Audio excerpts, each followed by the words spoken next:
बहुत बहुत मुबारक हो इंडिया को। इंडिया अनबीटन साइड थी और डिजर्व करते थे। जितनी अच्छी प्रोग्रेशन थी इनकी लास्ट, हर बंदे ने चिपिंग किया, हर बंदे ने मेक श्योर किया कि हिंदुस्तान की टीम ऊपर जाए।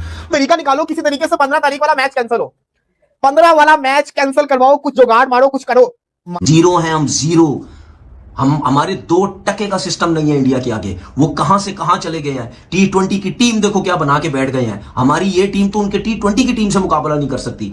अगर उनकी T20 की टीम से हमारा मुकाबला हो गया, इतना फेंटा लगाना ना उन्होंने, जिंदगी भर याद रखोगे। इस भारतीय टीम की जो एक खास बात मुझे पसंद है कि ये ऑपोजिशन को चैलेंज तो करती है, मगर जैसे कि ये टीम अपने आप को भी चैलेंज कर रही हो। आज मुझसे कोई पूछे कि ये T20 वर्ल्ड कप कौन जीतेगा, तो मैं बिना किसी डाउट के एब्सोल्यूट क्लैरिटी से कहूंगा कि इंडिया। जितना बड़ा मुकाबला, जितना प्रेशर वाला मैच, जितना कड़ा इम्तिहान, उतने ही अच्छे नंबर लेके आते हैं और प्रेशर में अपनी बेहतरीन जैसे कि क्रिकेट खेलते हैं। ये इनका फोकस बढ़ जाता है, जैसे कि सारे स्विच ऑन हो और गेम को रीड करने की सलाहियत भी बेहतर हो जाती है। तरह के प्लेयर्स हैं, बॉलर्स हैं कि वो किसी भी टीम को किसी भी पिच पे डैमेज कर सकते हैं। हम पाकिस्तानी इतने रन, खुदा की कसम, हम 50 ओवरों में नहीं बनाते और इंडिया वाले 20 ओवरों में इतने रन बना गया। मुझे पकड़ो ना, अब मुझे बताओ मैं क्या करूं 20 ओवर में। पीरियड टीम जो है ना वो क्लियरली नजर आ रही है इंडिया, और जिस तरह से इंडिया खेल रही है और जिस तरह से इंडिया ने सारी अपनी प्लानिंग की हुई है और बहुत सारी चीजें उनकी ऑटोमेटिकली ठीक हो गई है। With Surya Kumar getting the form that he is getting, पिछले 2 मैच से लग रहा है कि वो जो कुछ 1-1.5 साल 2 साल से फॉर्म खराब हो रही थी ना, वो वापस आ गई अच्छी फॉर्म।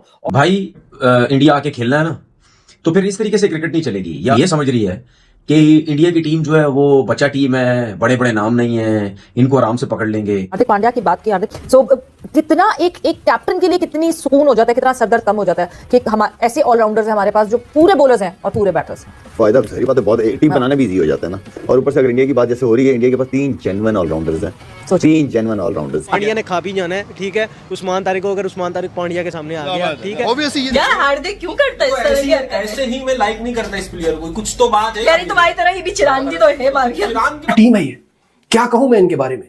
कोई एहसास, जज्बात, कोई फीलिंग है। ये 11 खिलाड़ी है कि रोबोट्स हैं, ग्राउंड में आते हैं, कोई दबाव नहीं होता। रूल करते तो हैं, लेकिन आप ये भी तो समझें कि वो क्रिकेट भी तो अच्छी खेलते हैं, और अगर रूल करते हैं तो अगर मैच ना जीत रहे हो तो फिर तो कोई समझ नहीं आती चीज। I think India has thoroughly deserve the victory. And Indian team के पास बैटिंग लाइनअप है ना, जो क्लैरिटी है हर बैट्समैन के पास, और सबको पता अपने रोल का, बाकी टीमों में नहीं है जो इस वक्त इंडिया के पास है। जब बल्ला का शोर इतना ज्यादा हो जाता है तो सारे लोगों का शोर कोई मायने नहीं रखता। When the bat speaks the noise fades. Oof what a beauty of a knock, full cold blooded knock by Ishan Kishan. और हार्दिक पांड्या आए मैदान में तो एक समझ ले कि आसान और एक इजी पार्टनरशिप बनाई, और आपने तो इस तरह की फोड़म फाड़ी की है कि आप पलट के नहीं देख रहे। Now let's take an example of Ishan Kishan. Although की बात करते हैं, मतलब जहां से वो पीछे छोड़कर आ रहा है वहीं से वो आज शुरू कर रहा है। डॉट बॉल, छक्का छक्का चौका डॉट, अगली एंड पे आ रहा है, फिर छक्का, फिर मतलब what the bloody hell is the mindset.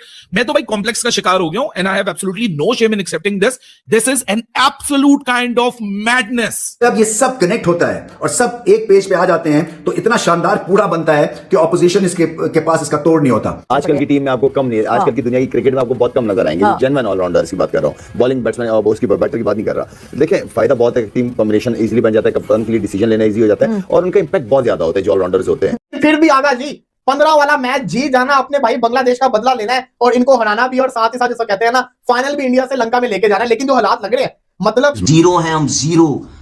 हम हमारे 2% का सिस्टम नहीं है इंडिया के आगे। वो कहां से कहां चले गए हैं। T20 की टीम देखो क्या बना के बैठ गए हैं। हमारी ये टीम तो उनके T20 की टीम से मुकाबला नहीं कर सकती।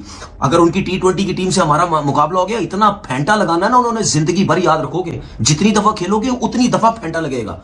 बर्बाद करके रख दिया हमारे बोर्ड ने, हमारे क्रिकेट बोर्ड ने सिस्टम को बर्बाद करके रख दिया। आप एक तरफ श्रेयस अय्यर देखें, एक तरफ ईशान किशन देखें, ये वो 2 लड़के हैं जिनको बीसीसीआई से साइडलाइन किया गया due to the contractual issues, वो डोमेस्टिक वाला पंगा हुआ। लेकिन ये लड़के जाते हैं और बल्ला, मैं कहता हूं ना, जब बल्ला चलता है तो दुनिया सलूट मारती है। इंडिया खेला है बिल्कुल वर्ल्ड चैंपियंस की तरह, मतलब बैटिंग जो थी ना वो तो कमाल बैटिंग थी।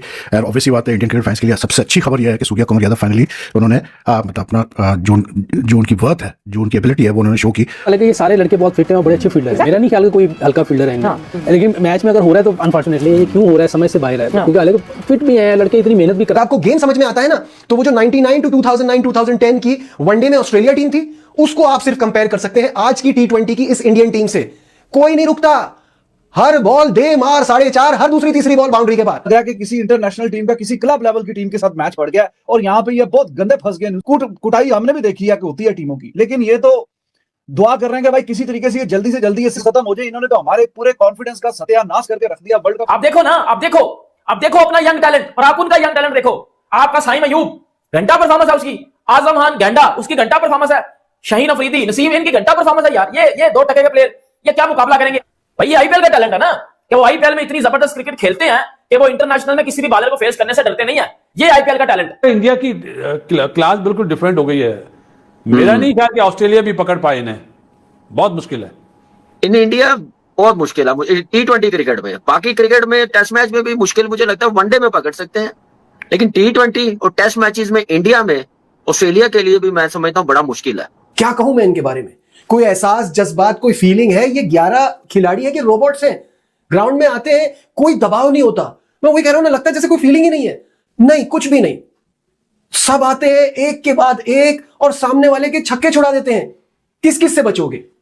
मुझे यहां ऑनेस्टली बताइए, क्योंकि मुझसे बहुत सारे लोग कमेंट्स में बोलते हैं कि यार आप इंडिया की बहुत तारीफ करते हैं। ना करें तो क्या करें? कैसे ना करें तारीफ? Out of this world cricket हो रही है। ये वाहिद टीम बन गई है दुनिया की जो एक T20 वर्ल्ड कप से दूसरे T20 वर्ल्ड कप के बीच में एक सीरीज भी नहीं हारी है। ईशान किशन यार क्या फाइन फॉर्म लगी हुई है इस बंदे की, जब से इस बंदे का मुकाबला शुरू हुआ है और जब से 1 महीना पीछे से अगर हम पलट के देखें, so Ishan Kishan and Hardik Pandya are those 2 individual batters जिनकी तरफ से काटने। भाई आज आप लोग ये चीज बताओ यार कि आप लोगों को ऐसी लगी हार्दिक पांड्या, ईशान किशन की बल्लेबाजी? हमको तो भाई बहुत अच्छा लगा। और भारत की जीत के बाद पाकिस्तान का रिएक्शन कैसा लगा ये भी कमेंट में जरूर बताइएगा।